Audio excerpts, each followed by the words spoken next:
अब आपको बताएं कि कश्मीर की तारीख मस्ख करने की एक और संगीन भारतीय कोशिश का इंकशाफ। कश्मीर के तारीखी हकाइक को मिटाया जा रहा है। मिडल ईस्ट आई का इदारा भारत का कश्मीर की लाइब्रेरियों से हकाइक महफूज रखने वाली किताबों के खिलाफ बड़े पैमाने पर क्रैकडाउन। मकबूजा कश्मीर की तमाम अवामी लाइब्रेरियों और तालीमी इदारों में किताबों और डिजिटल आर्काइव्स का ऑडिट शुरू किया गया। इंतजामिया का कौम मुखालिफ, अलहदगी पसंद या काबिल एतराज़ करार दिए गए मवाद को हटाने का हुक्म दिया गया।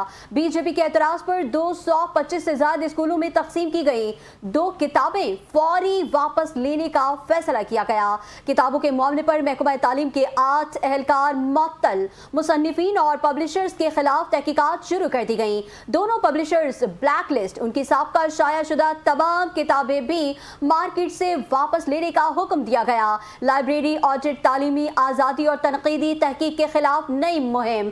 कश्मीरी दानिश्वरों का एहतजाज जारी है। हुर्रियत रहनुमा मीर वाइस उमर फारूक का कहना है कि किताबों पर पाबंदी से तारीखी हकाइक और कश्मीरी अवाम की यादें मिट नहीं सकती। माहिरीन के मुताबिक 2019 में दफा 370 की मनसूखी के बाद कश्मीर में सेंसरशिप, निगरानी और फिक्री पाबंदियों पर मुसलसल इजाफा हुआ। मिडल ईस्ट के मुताबिक गुज़िश्ता बरस 25 किताबों पर पाबंदी और रवा बरस लाइब्रेरियों के ऑडिट का तालीमी इदारों पर रियासती से कंट्रोल मजीद सख्त हो गया है।